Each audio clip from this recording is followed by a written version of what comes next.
है कि वह वापस आ गई है। हीरो पूछता है कि क्या हुआ जब वह गायब हो गई और उसकी खिड़की तोड़ दी। वह उसे पिछले दिन और अपनी वजह से हुई परेशानी के लिए शुक्रिया के तौर पर एक चेक देती है। जब भूत रकम देखता है तो हैरान रह जाता है, 1 बिलियन जीता। हीरो को शक होने लगता है। वह चेक को देखता रहता है जबकि भूत उसे घूरता रहता है। सी हे उनके रिएक्शन को नजरअंदाज करती है और पूछती है कि आज का स्पेशल क्या है। यह सोचकर कि चेक नकली है वह उसे कूड़ेदान में फेंक देता है और कहता है कि आज का स्पेशल फ्राइड चिकन है। वह मशहूर कोरियन चिकन चखने के आइडिया से बहुत खुश हो जाती है। भूत घबरा जाता है और चिल्लाता है कि पैसे असली हैं क्योंकि हीरो चेक के लिए कूड़ेदान में हाथ डालता है। सी हे पूछती है कि क्या वह मदद कर सकती है और बूढ़ा भूत उसे गलती न देखने के लिए डांटता है। जून हो उसका रिएक्शन देखकर पसीना बहाने लगता है। सी हे हैरान रह जाती है, कहती है कि वह 15 भाषाएं जानती है लेकिन उसने पहले कभी बैटर नहीं बनाया है। फिर भी वह पक्के इरादे से अपने बाल पीछे बांध लेती है और कहती है कि वह अपनी पूरी कोशिश करेगी। वह उसे बोरियत भरी नजरों से देखता है, उसके जोश से खास इंप्रेस नहीं होता। वह उसे वार्निंग देता है कि उसके कपड़े गंदे हो सकते हैं और वह पूछती है कि क्या उनका आउटफिट सही है। फिर वह वहीं फूड ट्रक में कपड़े बदलने लगती है। वह अपने बड़े साइज के कपड़े उतारकर एक तरफ फेंक देती है। नीचे वह एक आरामदायक वर्कआउट सेट पहन रखती है। हीरो का चेहरा लाल हो जाता है, यह देखकर हैरान कि यह कितना खुला हुआ है। फिर सीहे एक कटोरा लेती है और उसका सामान सीधे गर्म तेल में डाल देती है। तेल जोर से फूटता है जिससे वह चौंक जाती है। वह धमाके पर चिल्लाती है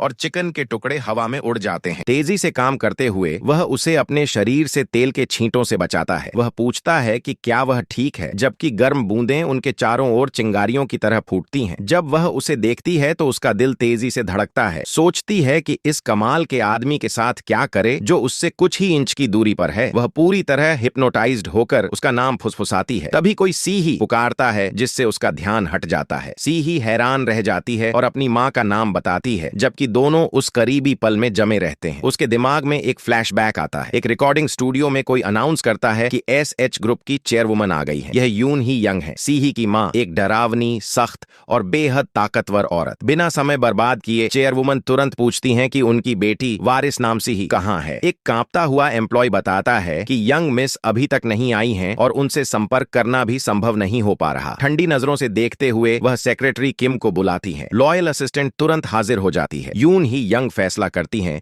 कि वह अपनी लापता बेटी को खुद ढूंढेंगी। वापस प्रेजेंट में हीरो को फूड ट्रक के बाहर का माहौल अचानक बदलता हुआ महसूस होता है। अंकल डॉक चुन घोस्ट घबरा जाता है जब उसे पता चलता है कि एसएच ग्रुप की चेयरवुमन खुद वहां आ गई हैं। सूट पहने कई आदमी अचानक आगे बढ़ते हैं और डॉक को रोक लेते हैं। कुछ ही सेकंड में उसे काबू में कर लिया जाता है और चेयरवुमन के सामने घुटने टेकने पर मजबूर किया जाता है। सेक्रेटरी किम लंबी और डरावनी खड़ी पूछती है कि क्या उन्हें उस आदमी से अभी निपटना चाहिए। चेयरवुमन सभी को शांत होने का आदेश देती है और कहती हैं कि वह पहले उसकी बात सुनेंगी। एक शानदार कुर्सी पर ऐसे बैठकर जैसे दुनिया उनकी हो, वह अनाउंस करती हैं कि अब वह उसकी सफाई सुनेंगी, चाहे वह कोई भी बहाना दे। वह यह भी जोड़ती हैं कि ये उसके आखिरी शब्द हो सकते हैं, जिससे जून हो डर जाता है। जून हो बताता है कि वह और सी ही सिर्फ साथ काम करते थे और उसके अलावा कुछ नहीं है। सी ही भी उसकी बात को समर्थन देती है और कहती है कि उसकी माँ को उस पर विश्वास करना चाहिए। फिर चेयरवुमन फ्राइड चिकन का एक पीस उठाती हैं और हैरानी से पूछती हैं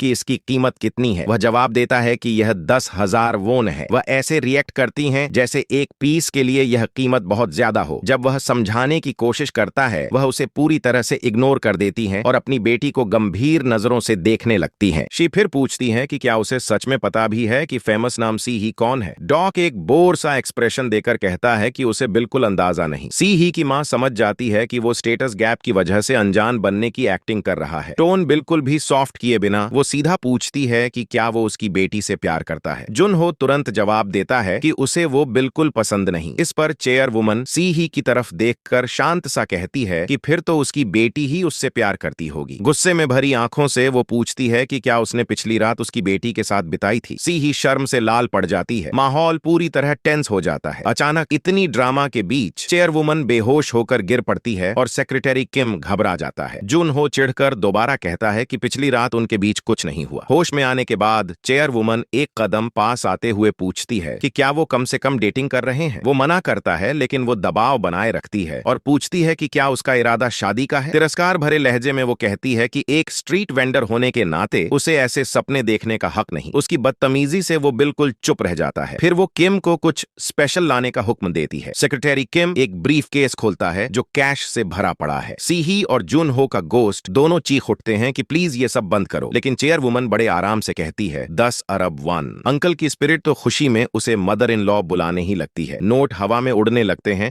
जैसे पैसे की बारिश हो रही हो। सीही शर्म से चेहरा छुपा लेती है, जबकि उसकी माँ की शक्ल पर ठंडी कैलकुलेटेड शांति बनी रहती है। वो कहती है कि पैसे ले लो और उसकी बेटी से शादी कर लो। जून हो वहीं खड़ा रह जाता है, प्रपोजल और पैसों के पहाड़ के बीच पूरी तरह खोया हुआ। सीही इतनी शर्मिंदा कि सिर उठा भी नहीं पा रही। चेयरवुमन सबकी असहजता इग्नोर कर आगे बढ़ती रहती है कि उसे पैसे मान लेने चाहिए। सीही चिल्लाकर अपनी माँ को रोकने को कहती है, लेकिन वो उसकी बात काटकर फिर ताने से दोहराती है कि शादी कर लो। जून हो पसीने में डूबा शादी दोहराता है जैसे खुद ही यकीन नहीं। सीही माँ के पीछे छिप जाती है, शर्म से काफी परेशान। चेयरवुमन एक ऊंची नजर से कहती है कि शादी के लिए एक कंडीशन है। बिना सुने ही जुनहो साफ बोल देता है कि उसे दिलचस्पी नहीं। चेयरवुमन हंसकर कहती है कि इतनी जल्दी घबराओ मत, फिर बताती है कि उसे फूड ट्रक छोड़कर एसएच ग्रुप में काम करना होगा। वो कहती है कि अगर उसे शादी करनी है तो उसे अपनी बेटी की सोसाइटी के लेवल तक उठाना पड़ेगा। ये सुनकर वो गुस्से में ब्रीफकेस पर हाथ मारता है, एक डार्क एक्सप्रेशन के साथ पूछता है कि क्या असल मकसद उसका फूड ट्रक था। वो थोड़ा और पास जाकर कहता है कि उसे ऐसी चीजों की स्मेल आ जाती है और उसे लगता है कि वो एक कॉन आर्टिस्ट की तरह महक रही है। चेयरवुमन मुस्कुराकर मान लेती है कि उसकी हिम्मत उसे पसंद है, लेकिन साथ ही एक आखिरी शर्त भी जोड़ती है। गुस्से से जलती नजरों के साथ वो कहती है कि उसे ऐसे घोड़े से नफरत है जिसे काबू में न किया जा सके। जून हो कुछ खाना उठाते हुए साफ कहता है कि वो कभी भी अपनी जिंदगी की बागडोर किसी को नहीं देगा। वो मुड़ते हुए कहता है